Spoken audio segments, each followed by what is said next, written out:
gente que hace mucho trabajo con agua, ¿no? Mucho, o sea, el que trabaja mucho con sus manos, nos gusta o no, por favor, va a sonar. Hay gente que en verdad va perdiendo la cuenta, se vuelve mineraliza su mano, se vuelve muy áspera. Es por su trabajo cotidiano, ¿no? Es por su trabajo cotidiano. Y en ese tipo de personas tiende a fallar este tipo de sistemas. En nosotros tiende a fallar el tema de la vejez. O sea, obviamente que entre una cara y la otra tiene que pasar un tiempo, ¿no? Pero si nunca cambiamos nuestra base de datos, va a llegar un momento en el que no lo reconocen. ¿Por qué? Por las arrugas, porque nuestra misma cara se hace más blanca, se hace más gorda, tenemos otras características mientras vamos envejeciendo. Peor si sufrimos una herida, o si tenemos alguna herida, ¿no? O sea, un corte, qué sé yo, un pómulo hinchado, un ojo hinchado, la nariz se te desvió, o sea, una serie de factores que pueden modificar. Y esas cosas ustedes tienen que pensarlo como ingenieros, muchachos. O sea, por ejemplo, en un sistema, y tú no vas a... O sea, lo normal que ustedes deberían pensar es que sus sistemas sean así automáticos. No de que yo renueve mi base de datos cada 6 meses o cada año. Porque no le vas a decir a tu personal que vaya cada 6 meses a tomarse fotos. Entonces tienes 3.000 empleados. O sea, pasan 6 meses y empieza de nuevo. O sea, vas a estar frecuentemente renovando. No es lo adecuado. ¿Qué harían en ese caso, por ejemplo, ustedes? Porque normalmente, vamos a entenderlo así, normalmente estos sistemas trabajan con redes neuronales, con lógica difusa, ahora con inteligencia artificial y con algoritmos de sistemas expertos. ¿Han visto, creo, el curso de sistemas expertos, no? Ya, trabajan con ese tipo de sistemas. ¿Qué harían entonces? Porque a grandes rasgos, una red neuronal tiene una serie de imágenes, esas imágenes las procesa en números, porque son números, son bits. Esos bits los entrenas y creas una base de datos para compararlos. ¿De acuerdo? Entonces, ¿qué harías para evitar esos problemas? Porque hoy por hoy he mejorado muchísimo. Antes tú tenías que tener la cara pelada, por decirlo así, ¿no? Si usabas lentes tenías que sacártelos. Hasta en el tema de la pandemia, los Face ID no servían con el barbijo. Hoy por hoy sirven con el barbijo. ¿De acuerdo? O sea, tú haces tu rastreo de cara, no con barbijo, o sea, con cara desnuda, y si estás con lentes de medida, con lentes de sol, con barbijo, te reconoce. O sea, ya te reconoce, cosa que antes no hacía. Pero entonces, ¿cómo mejorabas o cómo mejoras aún esos sistemas? Sería realizar un análisis más general, ¿no? Algo que te identifique mediante inteligencia artificial y diga, a este le voy a realizar la huella dactilar, a este el rostro, el iris. Todo el proceso, todos estos procesos siempre están basados. ¿Cuál es tu primer punto? Porque lo han explicado. ¿Cuál es el primer punto? ¿Qué es lo primero que hace todo tu proceso? Ahí está el proceso, más atrás. Más atrás, más. No, ya. Ya, ¿cuál es el primer proceso? ¿Cuál es el primer proceso? Una captura de imagen, quieras o no, el biométrico es imagen. Imagen de tu huella, imagen de tu cara, imagen de tu iris, qué sé yo. Todo es una imagen procesada, en estos casos, a excepción de la voz. ¿No? A excepción de la voz. Entonces, ¿qué es lo que haces? Si todos son imágenes, ¿qué haces? Configuras que cada 3 meses, cada 6 meses, se borre una foto de la base de datos y entre una nueva. Y cuando tenga la mitad, empieza a entrenarla. ¿Hasta qué? Hasta que tengas la base completa. Y así no tienes que estar llamando a tu personal a que se tome una nueva foto. ¿Por qué? Porque siempre le tomas una foto. Siempre. Y eso es simplemente configuración en el programa, ¿no? Le dices, suma cada 6 meses y a partir de ahí, la foto 1 le eliminas y la nueva foto pasa a ser la foto 1, ¿no? Y tienes una base de 10 o de 20 fotos y cuando tengas la mitad te dicen entrégate y vuelves a crear una base de datos y sigues borrando hasta que consigas las 10 o las 20 que necesitas y de ahí vuelves a esperar 6 meses hasta que vuelva y así tu base de datos se mantiene actualizada solita. ¿De acuerdo? Ok, siguiente. Grupo número 2.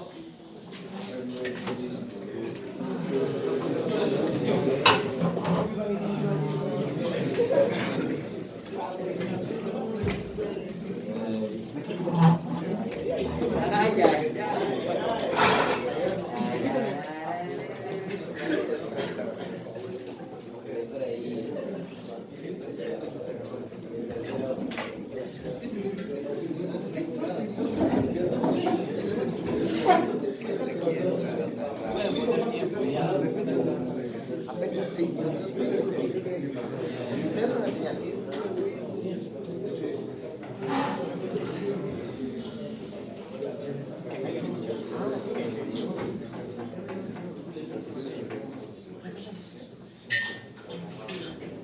Servicio ingeniero para comenzar. ¿No es garantía? O sea, es la siguiente diapositiva, pero ok. Buenas noches, ingeniero. Buenas noches, compañeros. El día de hoy, en representación a nuestro grupo, vamos a poner mi compañero César Zapata y mi persona, Abel Lanoca, sobre el tema número 2 de sensores de posición, que están incluidos los sensores inductivos, RDTV, los LDBT, y resistivos. Primero, para la introducción, realizado por mis compañeros, como dije, los expositores, Lanoca y Zapata. Empezando con una breve introducción sobre el contexto histórico. Desde los inicios, siempre el ser humano ha buscado tener la necesidad de controlar las cosas. Y para ello se necesitaba artilugios o implementos para poder realizar una medición y con esto poder controlar determinadas cosas. Es por eso que desde el siglo XVII, incluso antes, se utilizaban métodos, antes de los sensores, como lo conocemos ahora, métodos mecánicos, como lo es el vernier. Que el vernier es un instrumento que nosotros conocemos mucho, los ingenieros, y este implemento que nació desde el siglo XVII, pues fue utilizado en las industrias, fue utilizado en ese tiempo para ese tipo de mediciones, para hacer controles. Luego, para un sistema más sofisticado, vienen los sistemas ópticos y manuales, que ya conllevan sistemas como engranajes o dispositivos que nos ayudan a mejorar la presión, como lo es el instrumento de teodolito. Esto apareció desde el siglo XVIII. Después aparecieron, a ver, presidente, con la aparición de los sensores de posición, como comúnmente los conocemos, con la aparición de más o menos el 1900, entre la década de los 50 y los 60, que aparecieron los primeros sensores, como ya comúnmente los conocemos, y es en la década entre los 60 y los 70 que aparecen los LVDT y los RVDT. Empezando con los sensores inductivos. Para los sensores inductivos, tiene un funcionamiento en base al electromagnetismo. Es por este funcionamiento en el que su detección se basa mayormente en los materiales metálicos. ¿Por qué? Porque según la corriente que se le induce a las bobinas que presentan a las bobinas, genera un campo magnético. Este campo magnético, cuando nosotros acercamos un material metálico, estos campos generan unas corrientes parasitarias, o como digo, las corrientes de Foucault. Estas corrientes hacen que se caiga la energía que normalmente tiene el sistema, el sensor. Y si nosotros pudiésemos graficar la señal de la potencia, sería que normalmente tiene una señal casi senoidal, como vemos acá, según el gráfico. Tenemos los elementos del bobinado que presenta, lo que es el oscilador, el rectificador, el comparador, el indicador y su circuito de acondicionamiento, ¿no? Entonces, esa señal, al estar oscilada, tiene una cierta potencia, una cierta energía que consume. Al momento de nosotros acercar un material metálico, hace de que esa energía que lleva este sistema disminuya, porque se convierte en corrientes parasitarias, y lo que hace que la energía caiga a cero. Esto es lo que hace que el sensor prácticamente se active y active un 1, como lo conocemos. Para las aplicaciones de este tipo de sensor inductivo, muchas, demasiadas, y se sigue aumentando las aplicaciones. Por ejemplo, la detección de piezas en líneas de producción, como en las industrias de gaseosas que vienen en envases de vidrio y botellas de metal. Entonces, una forma, como las tapas son de metal, pues se puede utilizar este tipo de sensores para poder detectar el paso de cada botella. Detectar la apertura y cierre de puertas y ventanas, puede ser esto ya utilizando más como si fueran sensores de posición, y confirmación de la posición de los componentes móviles. Siguiente, por favor. Ahora, pasando a lo que son los sensores RVDT. Como sus siglas en inglés, RVDT significa... RVDT es Rotary Variable Differential Transformer, que por sus siglas en español, transductor diferencial variable rotativo. Entonces, significa que esto mide la posición rotativa que tiene el principal componente. Como vemos, tiene componentes principales, que es el inductor primario y los inductores secundarios. En base a la corriente que se le induce al inductor primario, esto genera, con la variación del núcleo móvil, que se generen corrientes y por tanto voltajes también en los inductores secundarios. Esta generación de corrientes y tensiones, en base a la posición, hace de que uno tenga mayor que otro. Y esta diferencia hace de que el sensor pues, lo pueda detectar y nos indique en qué posición está. Esta configuración, una desventaja que tendría también es de que no puede rotar a todos los 360 grados, sino de que, como ven, podría tener una limitación de entre menos 80 a 80 grados. Como dije, ya consta de 3 elementos principales: la bobina primaria y las bobinas secundarias, que sirven para la diferenciación de la corriente y la tensión que recibe. Además, el núcleo móvil que nos da la siguiente. Aplicaciones. Como vieron, este es un sistema rotacional que es como utilizar casi un potenciómetro. Entonces, sus aplicaciones pueden ser en la aeronáutica, en el control de actuadores e inclinaciones de máquinas. En un avión, como ven, incluso en los autos de carrera, el timón no gira 360 grados, sino que gira a una angularidad menor. Y pues se pueden utilizar este tipo de sensores para eso. En la hidráulica, para el control de abertura y válvulas y otros actuadores. En la robótica, con movimientos angulares de articulaciones y manipuladores. En la automoción, con sistemas de navegación y dirección, también en los barcos. Y en la industria, con sistemas de control e automatización. Pasaría la voz a mi compañero César Zapata. Bueno, continuando con la exposición, tenemos lo que serían los sensores LVDT. Considerando las siglas, podemos asumir que es muy similar al anterior presentado. Por favor, siguiente. Sin embargo, este presenta una diferencia crucial, la cual es que el actuador, el sensor, tiene un centro que sería móvil, pero linealmente, en vez de rotativo. Por este motivo, la medida o la magnitud que este sensor logra medir serían las distancias lineales, obviamente. Y vemos que también consta con los 3 elementos principales, que sería la bobina primaria, secundaria y lo que sería el núcleo móvil. Como ya explicó mi compañero, esto genera una diferencia entre las bobinas secundarias cuando genera un movimiento lineal. Y mediante este mismo podemos hacer uso de este sensor. Las aplicaciones principales. Bueno, ya se ha mencionado que, por ejemplo, se hace un control rotativo, pero también se puede hacer un control lineal. Siendo que en la aeronáutica, por ejemplo, tenemos los controles de actuadores, pero en el sentido de que podemos realizar en distancias cortas. Bueno, por ejemplo, también en la ingeniería civil, para desplazamientos en estructuras, ya que estas estructuras son generalmente rígidas, existe un movimiento muy pequeño, entonces puede ser útil. También en la robótica, para sistemas de control, y tanto en la automoción y manufactura. Sí, por favor. Bueno, pasamos a los sensores resistivos. Estos sensores son bastante simples, ya que la medida que nosotros necesitamos sería la resistencia. Esta puede ser dada de distintas formas y puede ser generada también de distintas formas. Por ejemplo, en los potenciómetros se realiza por un movimiento rotativo. En los fotoresistencias es mediante una variación de lo que sería la luminosidad. Y en lo que serían termistores y RTDs es gracias a la variación de la temperatura. Todas estas tienen algo común, que es obviamente la variación de la resistencia. Sin embargo, debido a la forma en la que se realiza, tienen distintas aplicaciones. Siguiente, por favor.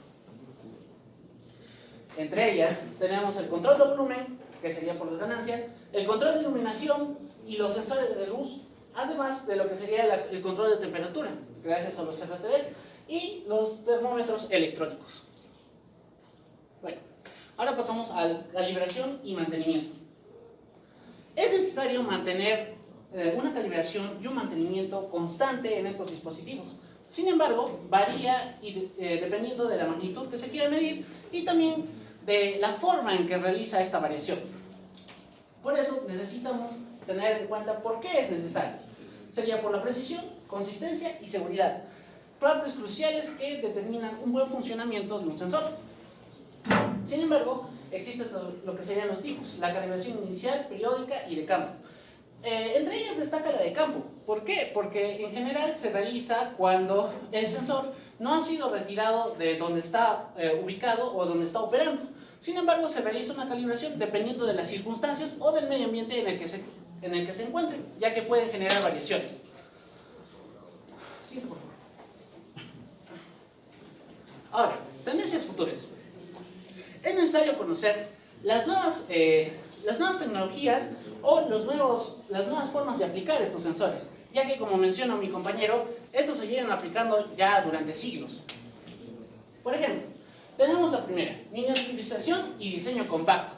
En este caso hemos visto que la mayoría de los sensores siempre tienden a ser mucho más pequeños, con la capacidad de ser implementados en sistemas también más compactos. De esta manera podemos utilizar en aplicaciones que son más, digamos, agresivas con el mismo sensor, ya que al tener un sistema mucho más pequeño podemos lograr este tipo de aplicaciones, sobre todo en la parte de la robótica, en dispositivos médicos y en la electrónica.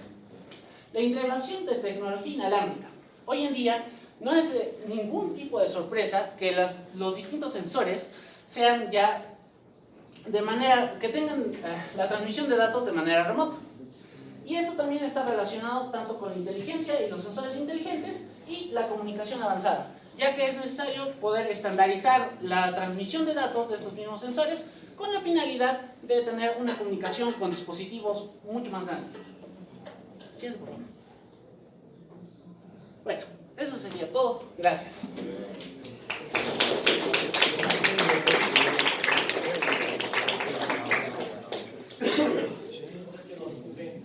En realidad, hasta ahora creo que los que mejor han presentado. ¿No? ¿Qué ventajas consideran que tienen estos sensores de presencia, posición, con respecto a otros? Bueno, considerando, por ejemplo, el RVBT, se considera que debido a la variación de lo que es el campo magnético y lo que sería el voltaje y la corriente entre las bobinas primarias y secundarias, se considera un instrumento de alta precisión y a su vez de alta durabilidad, esto debido a que no tiene un contacto mecánico, ya que solamente es por la inducción. Otro, en el caso de los sensores resistivos, es la versatilidad, ya que tenemos una misma magnitud, que sería la resistencia, que puede ser generada y variada dependiendo del estímulo que se le dé, ¿no? Ya sea mediante la luminosidad o mediante la temperatura. Respecto al sensor inductivo, podría ser de que es versátil y también de que es muy protegido respecto al ambiente, ya que al estar comprendido con un campo magnético, hace de que, a pesar de las duras condiciones que tenga la empresa, la industria o el lugar en el que va a estar detectando, pues tenga esa fiabilidad de poder detectar el objeto. Además de que con ya tantos análisis y datos que se tengan de ese sensor, pues hasta se tiene factores de reducción, en el que simplemente por el material de metálico que tú estás midiendo, ya tienes incluso un factor en el que te va a decir a qué distancia efectivamente se va a medir. Y aparte de que para medirlo no necesita estar en contacto directo, sino puede estar a una cierta distancia. Ok, o sea, justamente a eso quería llegar, porque los dos lo han dicho, uno más sexual que el otro, pero es justamente eso, ¿no?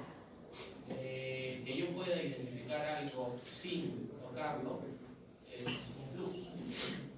O sea, porque el desgaste mecánico se produce siempre. Siempre. Nos guste o no nos guste, poco o mucho se produce siempre. Entonces, el hecho de que no existe un contacto real, que no exista, o sea, que sea sin contacto es importante. Entonces, ustedes me dicen, ¿cuáles podrían ser factores, porque justo lo acaban de mencionar un poco, cuáles podrían ser factores que perjudiquen a los sensores inductivos o a los RVTB?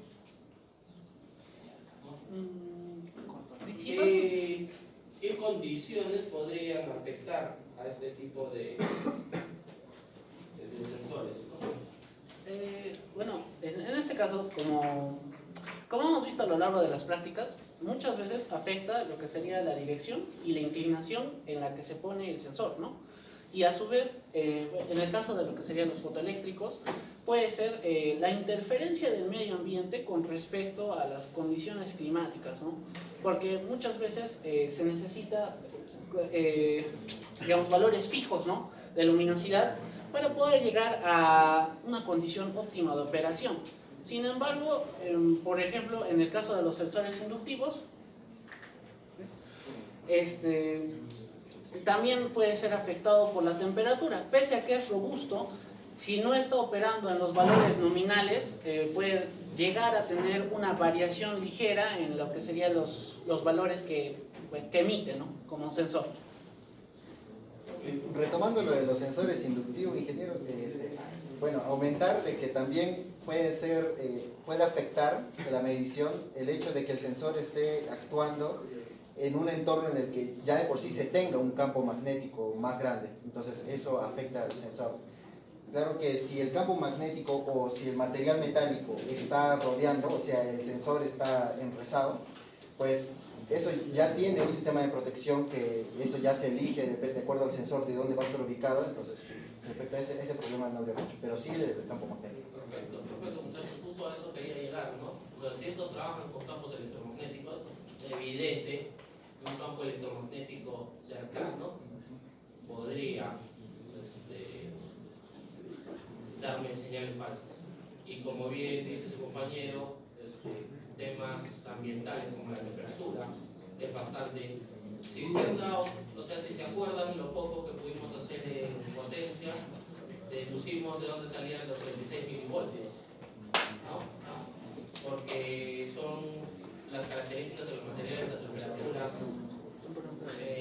estándares, que por estándar se consideran los 25 gramos. Pero a mayores temperaturas y a menores temperaturas, ese voltaje ya cambia, ¿no? Entonces, la temperatura tiene que ver, la humedad tiene que ver, los campos electromagnéticos tienen que ver. También, como bien dice su compañero, el tema de posición, pero me dirán, pero la posición la doy yo, sí, pero tenemos que ver también, porque muchos de nuestros sistemas, nosotros como mecatrónicos, estamos en sistemas de vibración, ¿no? Estamos en zonas en las que se producen vibraciones. Entonces, eso también afecta a este tipo de sensores, ¿no? Entonces, me parece también interesante que hayan mencionado mucho las diferencias entre los RVDT y los LDVT, ¿no? O sea, la linealidad y el tema angular, ¿no? El tema rotacional, el tema angular, ¿no? Muy bien. Bueno, chicos,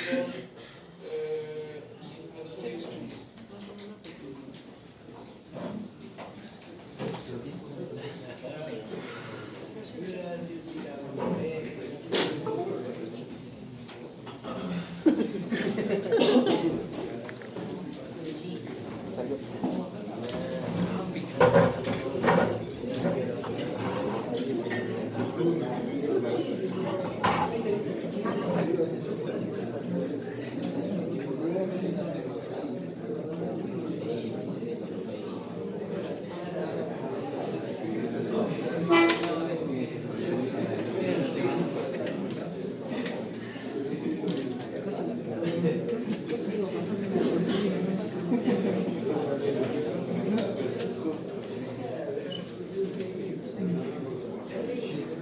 bueno es que lo que incrementó el ingeniero lo hemos tenido.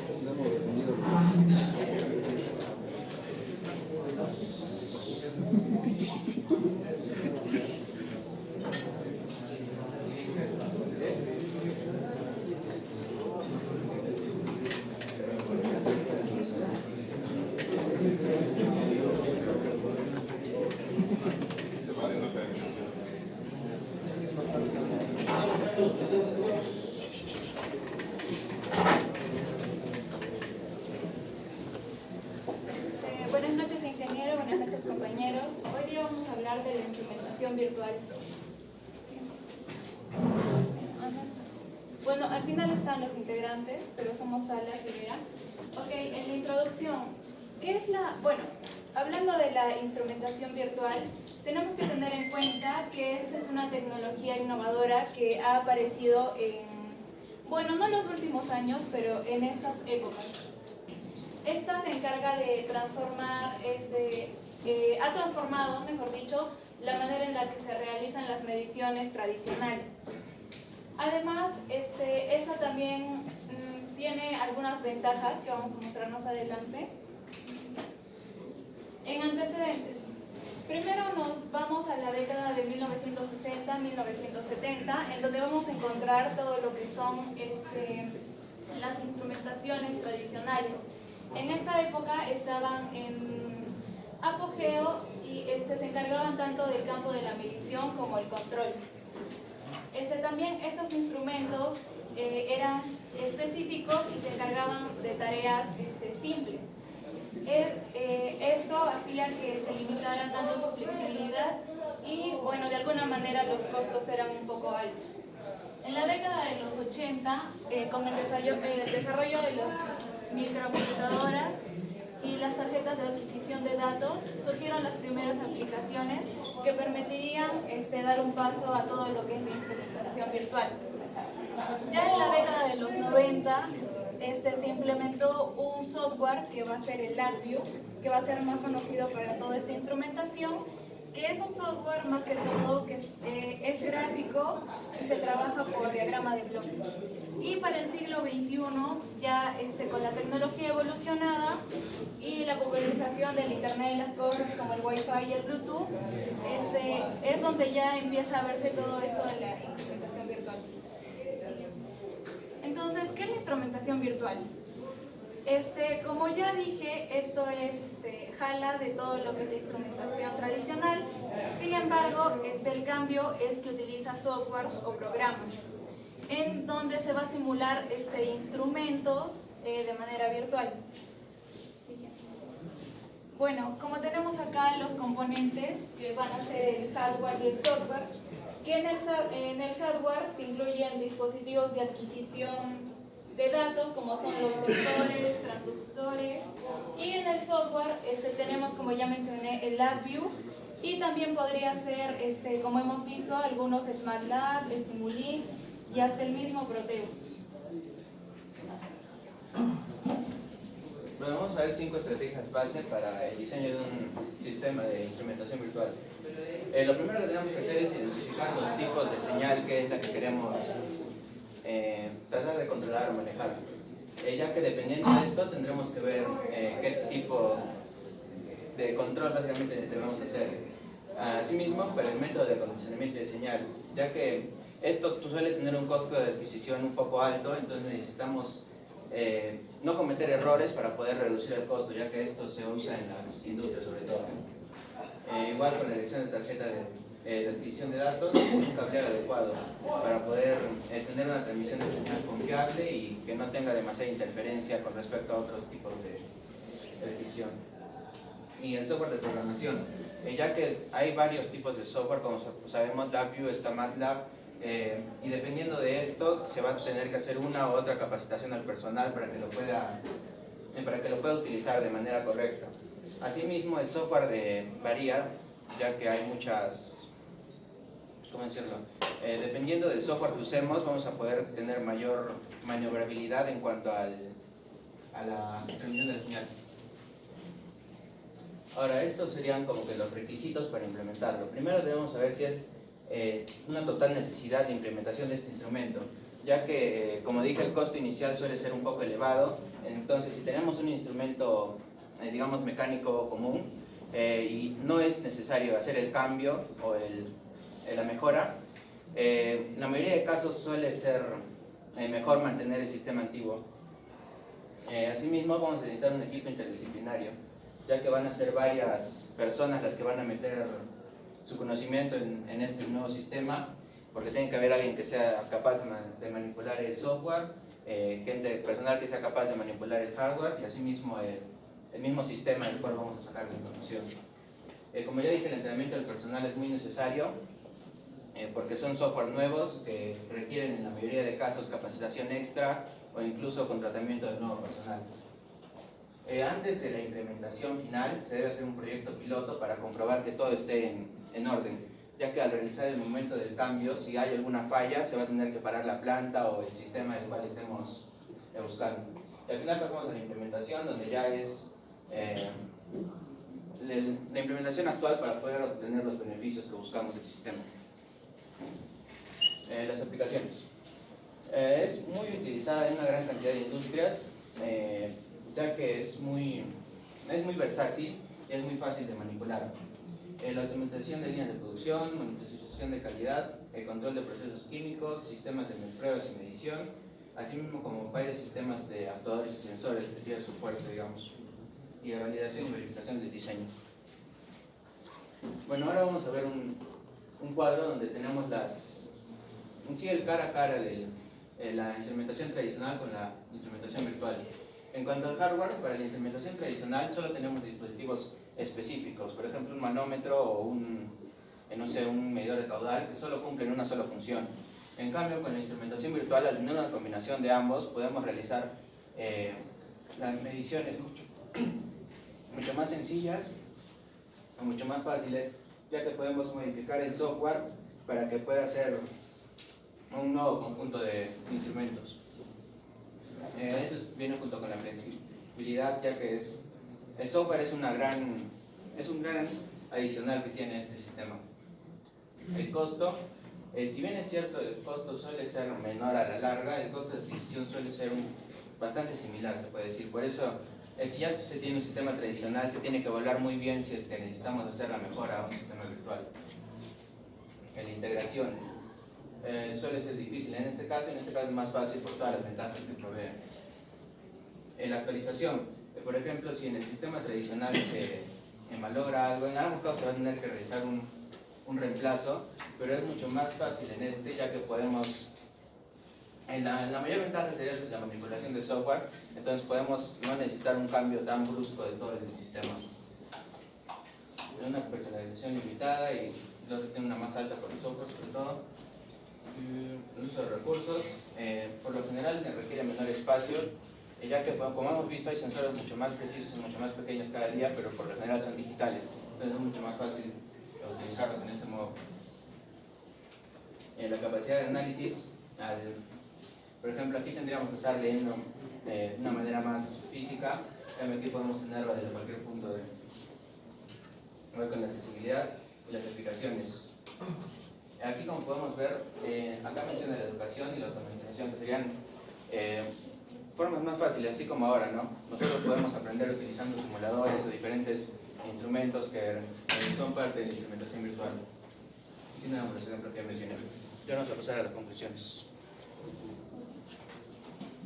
Bueno, como conclusiones tenemos que gracias a su capacidad para la reconfiguración de parámetros y ajustarse a diferentes necesidades, ya que esto es de una forma virtual, que está en una computadora y es un software, es ideal para entornos que requieren cambios rápidos y frecuentes. También al integrar el hardware y el software en una solución virtual, reducimos costos de adquisición. Esto puede variar, porque el software también puede ser de alguna manera caro, más caro que un instrumento, pero con el paso del tiempo esto se puede recuperar. Además, optimiza el rendimiento al eliminar procesos manuales, propensos a errores y aprovechar los máximos recursos disponibles. Y la evolución de la instrumentación virtual se alinea al avance con las tecnologías como el Internet de las Cosas que ya mencioné y la inteligencia artificial. Gracias.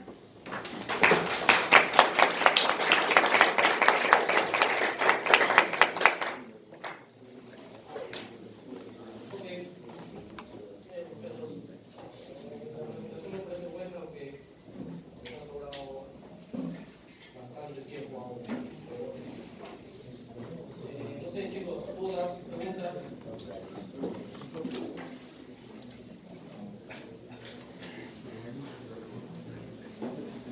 Muy bien. Como bien mencionaron, la instrumentación virtual, tengan en cuenta eso, muchachos. Es algo, no es nuevo, pero es algo que en realidad no se ve mucho por ahí en nuestro país. Nos gusta, no somos tercermundistas, y como tercermundistas aún estamos con muchos procesos tradicionales